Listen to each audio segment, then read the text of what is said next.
Bonjour à tous et bienvenue dans un nouvel épisode des cartes stellaires. Et pour cette fois-ci, on va parler de Family Guy, aussi connu en France sous le nom des Griffins.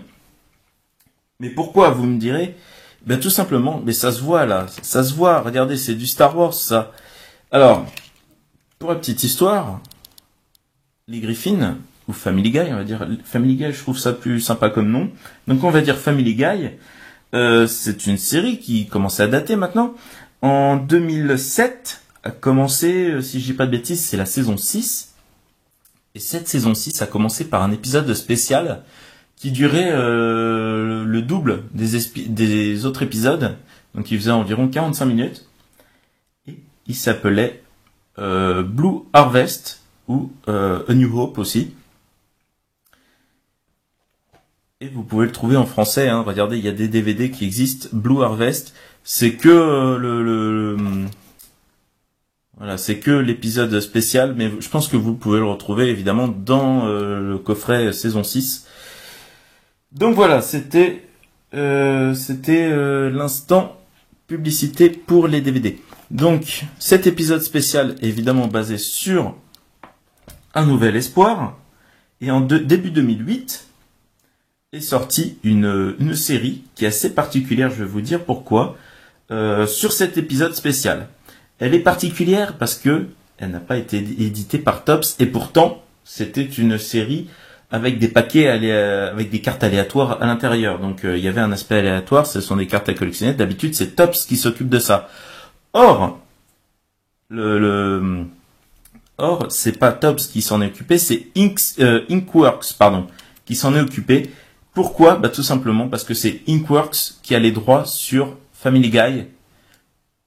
Et comme c'est avant tout une série Family Guy, eh ben c'est Inkworks qui a fait ça. Mais c'est une série qui n'en reste pas moins Star Wars, puisque vous allez le voir, c'est bourré de références à Star Wars. Et d'ailleurs, si vous ne l'avez pas vu, même si vous n'aimez pas Family Guy, moi c'est pas que j'aime pas, c'est vraiment j'en ai rien à faire, je regarde jamais Family Guy. Cet épisode est vraiment génial. Et bourré de trucs sympathiques, de scènes qu'on a vues dans Star Wars, mais refaites à la manière de Family Guy. La trame scénaristique, c'est la même que dans l'épisode 4, donc qu'un nouvel espoir. Et la chose qui est magique, c'est que ils ont eu les droits sur plusieurs trucs. C'est qu'ils ont réussi, par exemple, à avoir la musique. La musique de cet épisode, c'est la musique de Star Wars, de John Williams. C'est vraiment sympathique. Donc il y a tous les éléments qui font que c'est un bon truc. Il y a eu aussi deux suites. Il y a eu un épisode sur l'Empire contre-attaque qui s'appelait Something Dark Side, et un autre qui s'appelait It's a Trap, basé sur le retour du Jedi. Mais Blue Harvest est le seul à avoir eu sa série de cartes. Les deux autres, en fait, ils ont eu une série de cartes, mais c'était une série de cartes qui était distribuée avec les DVD, donc c'était des séries de 9 cartes, c'était des mini-séries. Ils ont eu 9 cartes chacune. Là, il y a vraiment des cartes pour... voilà, il y a un set, là je vous montre, le set de base fait 50 cartes. C'était dans des sachets. Et il y a même, je vous parlais des cartes avec les DVD, il y a même une petite série que je vous montrerai, qui a eu avec les DVD Family Guy. Donc pas celui-ci, hein, ça c'est la version française, mais aux États-Unis ils ont une version avec des cartes. On va commencer par les 50 cartes de base. En fait, ça reprend exactement le film. Donc là, ça brille. Il y a le titre sur chaque carte qui brille. Épisode 4, A New Hope, Premium Trading Cards. Et je vous montre le dos. Epic Story. Et en fait, au dos, on a les dialogues. On a les dialogues de l'épisode, tout simplement. Au début de l'épisode, Peter, donc le père de famille, raconte une histoire à ses enfants alors que la télé tombe en panne. Je crois que c'est ça. La télé tombe en panne, du coup, il se met à leur raconter une histoire. Et il va leur raconter l'histoire de Star Wars. On a au début des cartes personnages. Donc, évidemment, dans l'histoire qui raconte Peter, chaque personnage de la série a un petit rôle dedans. Donc, on a tout d'abord Han Solo, Peter, donc qui est joué par Peter. On a Princesse Leia, qui est jouée par Lois. Et au dos, c'est comme ça. Hein. Voilà. C3PO et R2D2. Donc C3PO, c'est Oula, comment ça se lit ça? Quagmire, ok. Et R2D2, c'est Cleveland. Avec les petits cheveux, j'aime bien. C'est une série que je connais pas vraiment, donc vraiment les personnages secondaires, je ne les connais pas. Luke, qui est joué par Chris. Obi-Wan Kenobi est joué par Herbert. Darth Vader est joué par Stewie, le bébé de la famille Griffin. Chewbacca est joué par Brian, le chien de la famille Griffin. Voilà, toujours comme ça au dos. Et le grand Moff Tarkin est joué par Mayer West. Je sais pas qui c'est vraiment dans la série, j'en suis désolé. Et ensuite, voilà, c'est que ça, c'est que des éléments du dessin animé, de l'épisode. Et vous allez voir qu'en fait, plus on avance, enfin, ça ressemble vraiment à l'épisode 4. Et c'est en ça que je trouve que c'est sympa. Ça ressemble énormément à l'épisode 4, mais en même temps, ça nous réserve pas mal de surprises. Il y a pas mal de gags qui se sont dissimulés. Donc, on prend du plaisir quand même à regarder ça. The Story Begins. Et au dos, on a toujours A Long Time Ago. En fait, c'est les dialogues, tout ce qu'il y a à l'écran. Recording a Message. Voilà. R2D2 et Leia. Et on a le dialogue. Let me Obi-Wan Kenobi, you're my only hope. Où est-ce que je clique? Où est-ce que j'appuie pour enregistrer? On a ensuite les deux droïdes qui s'en vont en capsule de sauvetage, donc Narrow Escape. Interrogation. Donc Stewie, évidemment, qui joue Dark Vador, est beaucoup moins imposant que le Dark Vador, le vrai de vrai. Hop, In the Desert.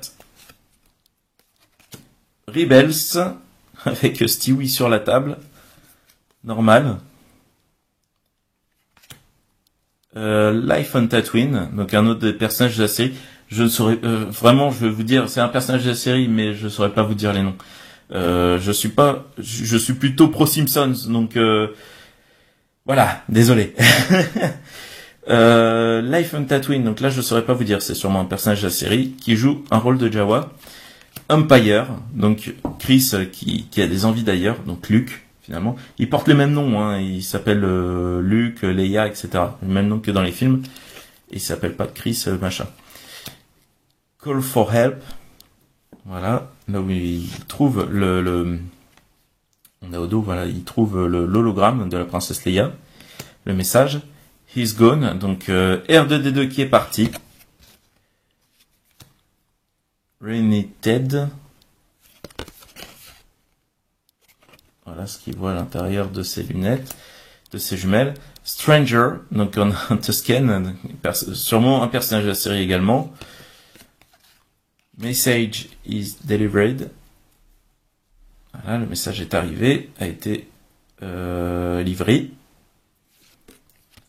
Training begins. Donc évidemment, vu que l'épisode dure 45 minutes, il y a quelques passages qui ont été écourtés, qui vont un peu vite par rapport au film. Du coup, on se dit, ouais, d'accord. Mais bon, c'est normal, ça dure 45 minutes, ils pouvaient pas tout mettre. Et puis, ça ajoute quelques trucs un peu what the fuck, donc c'est sympathique. Training begins, voilà. Too late. Et c'est vraiment, parfois, ça reprend exactement les mêmes plans que dans le film. Sur ce génial, ce plan-là, par exemple, c'est totalement Luke en Landspeeder qui revient chez lui. C'est le même plan. C'est le même plan. D'ailleurs, voilà, il voit les cadavres. D'ailleurs, il y a une scène très drôle ici où on entend donc la musique de John Williams à fond et il retrouve les cadavres de John Williams et de l'orchestre symphonique de Londres aussi sur les lieux. L'orchestre symphonique, en fait, il les avait rencontrés avant avec John Williams, il jouait la musique juste à côté de lui, de trucs n'importe quoi. Et là, il retrouve les cadavres aussi également au même endroit. Donc ça, c'est marrant. To Mos Eisley, donc évidemment, ils vont à Mos Eisley. Voilà. Donc là, je vous montre les images, mais vraiment, le film va beaucoup plus loin que ça, hein. Comme je vous ai dit, il y a des gags qui n'ont pas été retranscrits en cartes. Et puis il y a que 50 cartes, hein. Une série généralement ça fait 80 minimum, 80 cartes minimum et encore. c'est plutôt 90 ou 100. Familiar Song, avec le Cantina Band. Regardez au dos. On a, voilà, la Cantina, et on retrouve des personnages, un personnage bien connu au premier plan. C'est l'extraterrestre, alors je sais plus son nom, mais c'est dans une autre série du même réalisateur. C'est Seth MacFarlane, je crois, un truc comme ça, qui s'appelle, qui était donc American Dad. Pilot Found. Voilà. Visitor, encore un autre personnage qui apparaît, sûrement de la série. Voilà, qui joue le rôle de Grido. The Ship. Ils vont dans le vaisseau. Experiences Maneuvers. Ils décollent avec le Faucon Millennium. Toujours le petit dialogue qui va bien. Et là, ils mettent les deux noms. Ils mettent par exemple Han Solo, Peter, etc. Proven Power. Toujours. Avec la destruction de la planète. The Force. Asteroids. Donc là, ils arrivent sur les lieux. The Time of My Life. Donc là, ils sortent déguisés du vaisseau dans l'étoile noire. The Rescue. Ils vont sauver la princesse Leia avec des... Ils portent même encore ses lunettes là. On voit que c'est Peter. Into the Garbage Chute. Et voilà. Et vous disiez, tiens, mais il manque un membre de la famille. Mais elle est là. En fait, elle joue le monstre. Comment qu'elle s'appelle? C'est Meg, il me semble. Oh, je sais plus. Bon, c'est pas grave. Elle joue le rôle de... de la saloperie, en fait, qui est dans le vide ordure. Wall Closing. Donc en fait, elle fait juste un petit caméo. Elle sert à rien. Shaved by... non, saved. Pas shaved. N'importe quoi. Saved by the button. Le canapé, évidemment, qui reviendra. Ils prennent le canapé pour le vaisseau, pour le Faucon Millennium. Lightsaber de drone. Donc, il n'y a plus autant de puissance qu'avant. Save the coach. Voilà, ça c'est génial. Au milieu des tirs, les gars, ils veulent sauver leur canapé et ils veulent le mettre à bord. Voilà, ils galèrent en plus. TIE Fighters. Petit jeu de mots. Voilà, petit jeu de mots. Dit raciste, vous avez compris. Non, c'est marrant. Allez. Too Fast. Voilà. Planning the attack. Donc là, ils ont les plans et ils vont pouvoir passer à l'attaque. Attacking, voilà, ils ont une espèce de petit PowerPoint, de petit film. Reward. Donc ça, c'est la récompense de Han Solo. Il y a eu une espèce de panier garni en guise de récompense. Battle Begins. Voilà. Going in. Donc vraiment, c'est encore du plan par plan. Hein. Ça aussi, ça y est dans le film. Ça y est. Bon, après, on peut dire, oui, ils ont pas eu assez d'imagination et tout ça. Mais je trouve ça rigolo. Et là, on a Jake Porkins. Enfin, le mec qui joue Jake Porkins dans son vaisseau qui ne rentre pas, en fait. Il dépasse à moitié. Use the Force. Voilà. Closing in. On doit arriver vers la fin, là. 48, il en reste 2. Target hit. Ils ont détruit l'étoile noire. Voilà. Et l'histoire est finie. Et ça, c'est une checklist avec la liste de toutes les cartes du set de base. Character cards, story cards, et c'est tout, en fait. Voilà. D'ailleurs, à la fin, il tacle une autre série que j'aime beaucoup, que j'aime beaucoup aussi, qui a fait des épisodes spéciaux Star Wars. C'était Robot Chicken. Voilà. Et ça a été traduit dans la FF par Poulet Robot. Merci les gars. Qu'est-ce qu'on a d'autre? Eh ben, reste là, voyons. Parce qu'il y a pas mal de cartes spéciales. Et je vais commencer tout d'abord par vous montrer des cartes promotionnelles qui étaient distribuées. Alors, ça c'est la carte numérotée P1. Et pour l'avoir, fallait aller dans certains magasins qu'il a distribué. Je n'ai pas plus d'informations, mais vraiment. Et il y avait une autre carte limitée. La voici. C'est l'autre partie du puzzle. Donc rendez-vous janvier 2008. Voilà. PI. qui était disponible. En fait, il fallait envoyer une enveloppe timbrée à l'éditeur des cartes, donc Inkworks, et ça nous fait une belle carte puzzle, une grande carte en puzzle. Et puis, avant de vous montrer, avant de vous montrer les cartes spéciales de la série, je vais vous montrer une petite série de cartes, de 12 cartes, en fait, qui a été éditée, dont je vous parlais, pour le DVD aux États-Unis. Il y a 12 cartes, alors plus ou moins bien découpées. Regardez, ça c'est vraiment un peu bâclé, on va dire. C'est complètement décentré.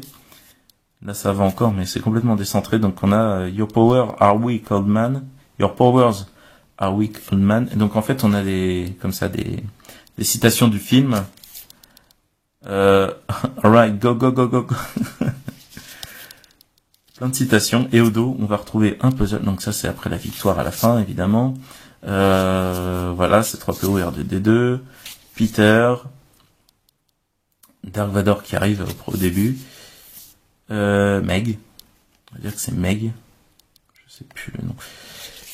Et voilà. Et au dos, ça fait un puzzle, mais pas seulement, ça fait un puzzle en 3D. Est-ce que je vais y arriver? Enfin, il me semble que c'est en 3D, parce que là, vraiment, avec des couleurs comme ça peut être que de la 3D. C'est fait pour être de la 3D. Voilà. Hop, donc c'est un puzzle plutôt en largeur. Hop, ouais, les personnages sont à moitié dédoublés avec du rouge, du bleu. Donc oui, c'est fait pour être vu en 3D avec des petites lunettes 3D toutes pourries. Voilà, on y arrive. Oups. Donc évidemment, c'est lors de l'évasion, quand ils sont libérés, la princesse Leia. Voilà, ça donne un truc assez sympathique. Et je vais passer à la suite, tout simplement. Et je vais montrer les cartes spéciales. Vous allez voir qu'il y en a pas mal différentes et elles sont assez originales. Il y a des cartes brillantes, il y a des cartes brillantes, il y a des cartes brillantes. Non, pas que. Allez, je vous fais marcher, il y en a d'autres. Voilà. Allez, on a viré ça et on va passer tout de suite aux cartes spéciales. Les premières cartes spéciales que je vais vous présenter, on va y aller de la moins rare à la plus rare. Alors, les moins rares, c'est le Poster Puzzle Foil Cards. Donc, c'est les cartes poster brillantes et puzzle. On en a 9 à collectionner. Elles étaient disponibles dans un sachet dans un booster sur 7. Donc voilà, c'est vraiment de brillant. Et vous vous doutez de ce que ça va faire. Ça va faire l'affiche. Voilà. Alors on va la faire. Est-ce que je suis en train de faire bien le truc? Oui. C'est bien ça. En haut on a ça, ça. Hop. Donc ça reprend évidemment l'affiche originale de Un Nouvel Espoir.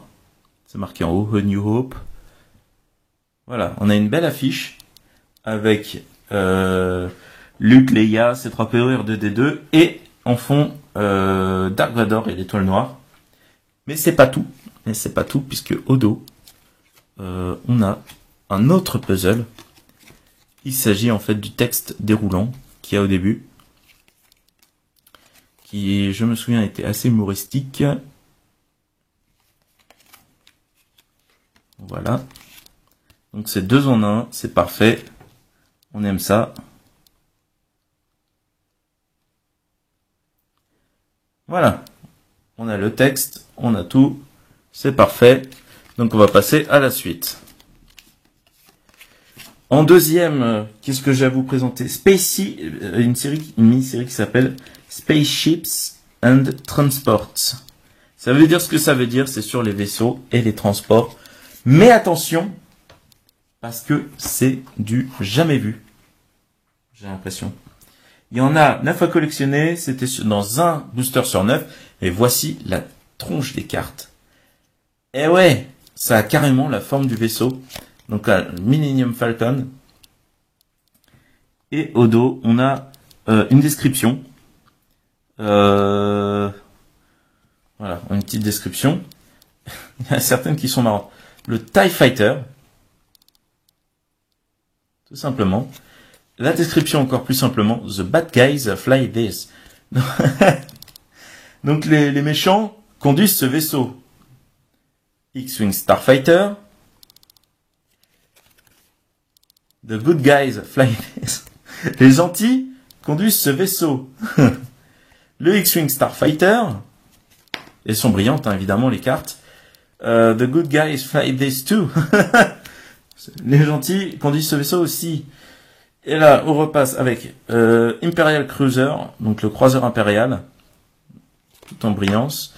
La petite description qui va bien, un peu plus précise que les deux dernières. Blockade Runner. Voilà. Le Sandcrawler, donc le vaisseau, enfin le transport des Jawa. La Death Star. L'étoile de la mort. Hop. Et enfin le Landspeeder de Luke. Que voici. Donc ça, c'est tout pour les transports. Et on passe à une autre série qui s'appelle What Happens Next. Donc qu'est-ce qui arrive ensuite? Hop, il y a 6 à collectionner, c'était dans un paquet sur 11. Voilà. Une première, c'est brillant, tout est brillant, hein. C'est cool. Bon, après je comprends pas trop le principe en fait de ces cartes, mais qu'est-ce qui se passe ensuite? Ouais, d'accord. On a R2D2. On a les Sandtroopers. Je vais vous montrer le dos. Voilà. On a le tir de l'étoile noire. On a un dialogue en fait au dos là. On a Obi-Wan dans l'étoile noire. Attends, j'ai l'appareil photo qui se reflète en fait. C'est un peu relou. Another Drill. Et enfin, on a 2 impériaux. Voilà. Ça, c'était sympathique. On a ensuite, et là c'est la classe. Vous pensiez avoir tout vu avec ces petits vaisseaux là en termes d'originalité. Eh bien, détrompez-vous. On a une autre série qui s'appelle Scenes from Space, donc les scènes de l'espace. Il y a 6 cartes à collectionner. Il y en a une une tous les 11 paquets. Alors, voici la première carte. Elle est transparente. Elle est transparente. Voilà, on voit au dos le numéro S2. C'est même pas la première en fait. S1 est ici et vous allez voir que c'est magique. Et ouais, vous voyez le délire? Vous voyez le délire? Donc évidemment, celle-là et celle-là étaient dans des paquets différents, hein. On ne pouvait pas avoir les deux en même temps. Comme j'ai dit, il y en a une tous les 11 paquets. Donc il fallait avoir 2 cartes pour créer une seule et unique carte. Et là, on retrouve une scène du film. Je trouve ça, très sincèrement, super sympa. La deuxième scène, évidemment, les déchets. Et on a le compacteur d'ordures. Donc évidemment, l'une sur l'autre. Hop. Voilà. Et au dos, on a ça. Et enfin, la dernière, c'est le combat Obi-Wan Dark Vador. Avec Obi-Wan qui est mal en point. Et le petit décor qui va bien. Alors, contrairement à ce qu'on pourrait penser, malheureusement, les cartes se superposent pas forcément en fait les unes avec les autres. Quoique, ça et ça peut aller encore. Ça va très bien ensemble. Ça aussi, hein, ça va très bien ensemble. Par contre, les ordures, c'est un peu plus compliqué à placer. On pourrait les mettre, hein, mais ça aurait pas vraiment de sens. Attendez que je mélange pas tout. Ça va avec ça, on est d'accord. Voilà. Et il nous reste 4 cartes seulement. Donc on a une série de 3 cartes et une carte rare. On va voir. Et je l'ai pas dit, mais j'ai l'intégralité de la collection, hein. Même les cartes les plus rares. Tout est là. Tout est là. Vous ne verrez pas d'autres cartes de cet épisode. C'est tout. C'est tout ce qu'il y a. Donc on est bon. Voici la prochaine carte qui s'appelle la prochaine série de cartes qui s'appelle Holodroids. Donc les cartes holographiques Droids. Il y a 3 cartes à collectionner et c'est dans un paquet sur 23. Et voilà. Voilà le principe, c'est une carte juste brillante de partout. Avec les deux droïdes, Droid Chat, que ça s'appelle, et au dos, on a des dialogues en fait avec les deux. Avec les deux protagonistes, attendez, voilà. C'est une petite série basée sur les dialogues entre les deux protagonistes. Ils ont jugé que c'était assez intéressant pour en faire des dialogues comme ça, sur les cartes. Alors pourquoi pas. Droid Chat, encore une fois, avec R2D2 qui a un gun. Et voilà. Donc c'est tout pour cette série. Et il y avait une dernière carte. Et celle-là est juste... Alors c'est pas forcément la plus belle, mais c'est la plus rare en tout cas. Elle était... Donc il n'y a qu'une seule carte évidemment. Elle s'appelle Evil Empire. Et elle était disponible dans... il y en avait une par carton de 10 boîtes. Une boîte c'est 24 boosters. Donc il y en avait une sur 240 boosters finalement. Une sur 240. La voici, Evil Empire, avec juste Stewie. Tout simplement. La carte est brillante, évidemment. Et on a Stewie. Voilà, c'est tout. Et c'est la même chose au dos. What the deuce. J'ai aucune idée de ce que ça veut dire deuce. Je sais plus. Bref. Voilà, donc, pour ma part, je trouve que c'est une série super intéressante à faire. Et puis, finalement, pas si rare que ça, mais assez recherché. Enfin, il y a de la demande de la part des collectionneurs de cartes Star Wars, je pense. Dans la mesure où c'est pas une série de tops, ça reste assez rare. Hein, Tops a les droits aux États-Unis, a les droits de Star Wars depuis les années 70. Donc, les cartes Star Wars avec un aspect aléatoire comme ça qui s'achètent en boutique par boosters. Hein, je parle bien de ces cartes-là et non des cartes promotionnelles qu'on a à McDo, trucs comme ça, où ils vous refilent de cartes. Il y en a eu, pas chez McDo, mais voilà, il y en a eu, par exemple KFC et tout ça, ils en ont fait. Burger King aussi. Mais c'est une des seules qui n'a pas été éditée par Topps. Et d'où le fait que ce soit une série assez sympathique pour les collectionneurs. Une série assez appréciée des collectionneurs. Surtout que l'épisode est pas dégueu. D'ailleurs, je vous le recommande. Voilà.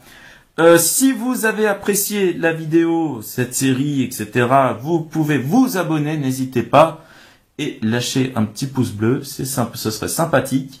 Et surtout, dites-moi dans les commentaires ce que vous en avez pensé, ce que vous avez pensé de la série, en fait, de cette série-là.